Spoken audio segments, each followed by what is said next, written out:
Good afternoon બાળકો, સ્વામી વિવેકાનંદ વિદ્યાલયમાં આપનું સ્વાગત છે।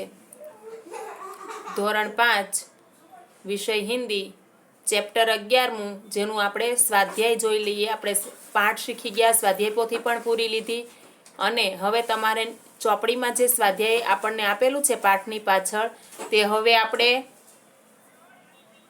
તમારે નોટમાં લખવાનું છે। આમાંથી જોઈને લખી દેજો। અત્યારે હું સ્વાધ્યાય સમજાવું છું, જોઈ લો। ऐसा क्यों कहा? सरदार ने पूछने पर लड़के ने क्या कहा? मेरे पास 40 अशरफिया है। ऐसा क्यों कहा?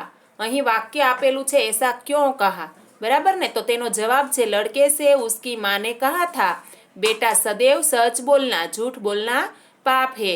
लड़के ने उसकी माँ की सीख मान ली थी। वह अपनी माँ के साथ गद्दारी करना नहीं चाहता था, इसलिए सरदार के पूछने पर लड़के ने साफ साफ बता दिया मेरे पास 40 अशरफिया है। આપણે રિવિઝન કરીએ છીએ। આ એકવાર તો બધાને સમજાવેલું જ છે, બધાને સ્વાધ્યાય પોથીમાં પ્રશ્નોના જવાબ લખાવી દીધા છે। બીજી વાર જોઈ લઈએ। બીજો પ્રશ્ન છે सरदार ने डाकुओं से क्या कहा? लूटा हुआ सामान वापस कर दो। तेना पछी से तेनो जवाब जोईए। लड़के ने अपनी माँ की सीख के अनुसार डाकुओं को साफ साफ बता दिया कि उसके पास 40 अशरफिया है। लड़के की यह ईमानदारी देखकर सरदार प्रभावित हुआ और लूटमार से उसे नफरत हो गई, इसलिए सरदार ने डाकुओं से कहा लूटा हुआ सामान वापस कर दो। चलो तेना पछी छे पढ़िए और अपनी कॉपी में लिखिए। અહીં તમને જે 5 વાક્યો આપેલા છે તે તમારે સારા અક્ષરે જોઈને નોટમાં લખવાના છે, જોઈને લખવાના છે, બરાબર ને? 5 વાક્યો નોટમાં લખી દેવાના છે। તેના પછીનો ત્રીજો પ્રશ્ન છે आप अब्दुल कादिर की जगह होते तो क्या करते? તમારી અબ્દુલ કાદિરની જગ્યાએ તમે હો તો તમે શું કરો, એવું પૂછવામાં આવેલું છે। તો આપણે જોઈએ કે અબ્દુલ કાदिर की जगह मैं होता तो अब्दुल कादिर की तरह मैं भी सच बोलकर अशरफिया डाकुओं को दे देता। डाकुओं से कहता कि मैं इतना छोटा होते हुए भी सच बोलता हूँ और एक आप है कि भगवान के बताए हुए नेक रास्ते पर नहीं चलते और इस प्रकार बेईमानी की कमाई खाते हैं। हम डाकुओं से ऐसा कहते, बराबर ने? અહીં જવાબ આપેલો છે જે તમારે જોઈને જ તમારી નોટમાં લખવાનો છે। તેના પછી પઢીએ, સમજીએ और अपनी कॉपी में लिखिए। અહીં તમને માં તો બાપ વિરોધી શબ્દો આપેલા છે। બડા તો છોટા, સચ તો झूठ। આ તમારે શબ્દો વિરોધી શબ્દો છે જે તમારે તમારી નોટબુકમાં લખવાના છે। તેના પછી છે નેક, નેકનું થશે બેઈમાન। પ્રસિદ્ધ તો અપ્રસિદ્ધ, આજ તો કલ, પાસ તો દૂર। તો આ 7 શબ્દો તમારે વિરોધી શબ્દો નોટમાં લખવાના છે। તેના પછી પ્રશ્ન 5 प्रश्न 5 છે सच्चा बालक कहानी का कथन एवं लेखन लिखिए। सच्चा बालक कहानी माथी આપણે થોડું ઘણું જે આપણે શીખ્યા છીએ તે આપણે ચોપડીમાંથી જોઈને લખવાનું છે। વાર્તા અહીં લખવાની છે। તો અહીં કેવી વાર્તા લખેલી છે સચ્ચા બાલકની તે આપણે જોઈ લઈએ। સચ્ચા બાલક આપણને વાર્તા લખવાની કે તમે આમાંથી શું શીખ્યા, તમે વાર્તા લખો। તો આપણે કેવી રીતે લખી શકીએ તે અહીં બતાવવામાં આવેલું છે। સચ્ચા બાલક પહેલું વાક્ય છે एक समय की बात है, एक लंबा काफिला बगदाद की ओर जा रहा था। रास्ते में उस पर डाकू टूट पड़े और लूटमार करने लगे। उस काफिले में एक 9 वर्ष का बालक था। वह एक और चुपचाप खड़ा होकर यह लूटमार देख रहा था। एक डाकू ने उस लड़के को देखा तो उससे भी पूछा। लड़का सच बोला। उसने अपनी सदरी का अस्तर फाड़कर 40 अशरफिया निकाली और उस डाकू को दे दी। डाकुओं के सरदार को आश्चर्य हुआ कि इतने छोटे लड़के ने अपनी अशरफियाँ छुपाई क्यों नहीं। लड़के से पूछने पर उसने बताया कि वह अपनी माँ की सच बोलने की सीख मानता है। वह ऐसी मुसीबत के समय में भी माँ के साथ गद्दारी करना नहीं चाहता, इसलिए वह सच बोला। इतने छोटे लड़के को अपनी माँ की सीख पर अडिग रहते देखकर डाकू और उसके सरदार का दिल पसीज गया। उन्होंने लूटा हुआ माल वापस कर दिया और नेक रास्ते पर चलने की प्रतिज्ञा की। सच बोलने वाले इस बालक का नाम अब्दुल कादिर था। वह बड़ा होकर महान संत हुआ। उनकी समाधि बगदाद में है। वहाँ बड़ी संख्या में लोग दर्शन के लिए जाते हैं। આપણે જોઈ લીધી આ અબ્દુલ કાદિરની વાર્તા, બરાબર ને? આ વાર્તા તમારે તમારી નોટમાં લખવાની છે। પછી પ્રશ્ન 6, પઢકર પ્રશ્નો કે ઉત્તર દીजिए। અહીં દૈનિક પત્ર છે જે આપણે સ્વાધ્યાય પોથીમાં અગાઉ શીખી ગયા છીએ। તો સ્વાધ્યાય પોથીમાંથી જોઈને જ તમારે આ દૈનિક પ્રશ્નપત્રના જવાબ લખી દેવાના છે। અહીં જવાબ ફરીવાર આપણે રિપીટ કરી જઈએ। दैनिक प्रश्नपत्र આપણે સમજાવી દીધું આગલા વિડિયામાં। તેમાં પ્રશ્ન પહેલો છે, अखबार में छपे समाचार कब प्रसिद्ध हुए। अखबार में छपे समाचार 28 अगस्त 2011 के दिन प्रसिद्ध हुए। समाचार की हेडलाइन पढ़िए। तो समाचार की हेडलाइन क्या थी? અહીં આપેલી છે સમાચાર की हेडलाइन, बराबर।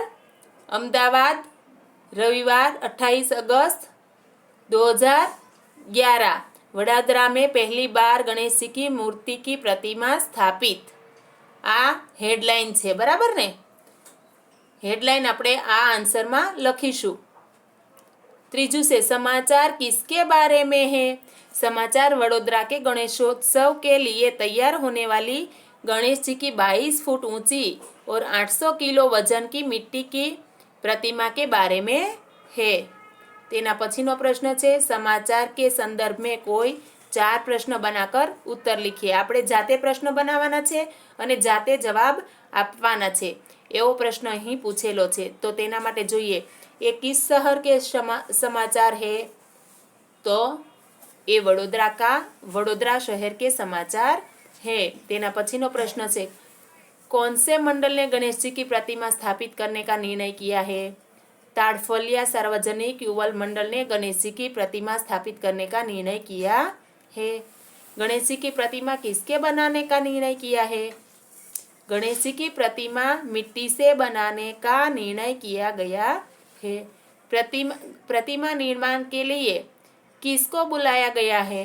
प्रतिमा निर्माण के लिए कोलकाता से विशेष मूर्तिकार को बुलाया गया है।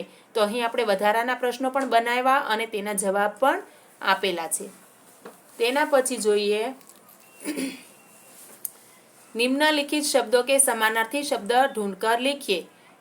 અહીં આપણે સ્વાધ્યાય પોથીમાં જોયા તે પ્રમાણે છે, નગર તો શહેર, ગણપતિ ગણેશ, અતિથિ મહેમાન, મૂર્તિ તો પ્રતિમા, બડી યાनी विशालकाय, खास तो विशेष।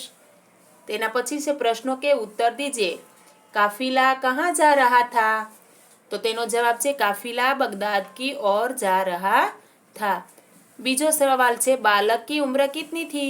बालक की उम्र 9 साल की थी। तीजो प्रश्न है, लड़के के पास कितनी अशरफियाँ थी। तो तेनो जवाब है लड़के के पास 40 अशरफियाँ थी। तेना पछीनो सवाल है, लड़के ने अशरफियाँ कहाँ रखी थी। लड़के ने अशरफियाँ अपनी सदरी के अस्तर में रखी थी। पांचमो सवाल है, लड़के की माँ ने उसे क्या सीख दी थी। तो लड़के की माँ ने उसे हमेशा सच बोलने की सीख दी थी। तेना पछीनो प्रश्न है, डाकुओं ने लड़के से क्या सीखा। तो डाकुओं ने लड़के से ईमानदारी सीखी। क्या सीखा।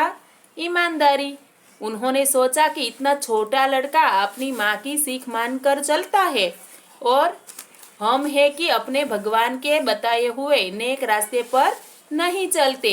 उस दिन से उन्होंने लूटमार करना छोड़ दिया और नेकी के रास्ते पर चलने की प्रतिज्ञा की। तेना पछीनो सवाल छे, सच बोलने वाला बालक कौन था? तो सच बोलने वाला बालक अब्दुल कादिर था। अब्दुल कादिर की समाधि कहाँ है? अब्दुल कादिर की समाधि बगदाद में है।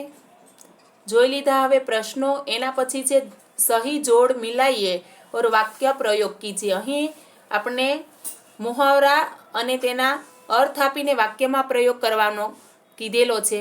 તો અહીં મુહાવરા આપેલા છે, સામે તેનો જવાબ આપેલો છે। જવાબ શોધીને આપણે તેનો વાક્યમાં પણ પ્રયોગ કરીશું। અહીં તેના જવાબો આપેલા છે જે તમારી નોટમાં તમારે લખવાના છે। कड़क कर बोलना यानी कठोरता से बोलना। वाक्य करीशु एनु, पिताजी कड़क कर बोले तो नौकर ने चोरी कबूल कर ली। कड़क कर बोलना यानी कठोरता से बोलना। समझाયું ने बाळको? तेना पछीનું वाक्य छे घुटने टेकना। घुटने टेकना यानी हार मानना। આપણે કંઈ પણ કામ કરીએ ત્યારે હિંમત હારી જતા હોઈએ છીએ। હિંમત હારી જવી, બરાબર ને? તેને ઘૂંટને ટેકના કહેવાય છે, હાર માની જવી।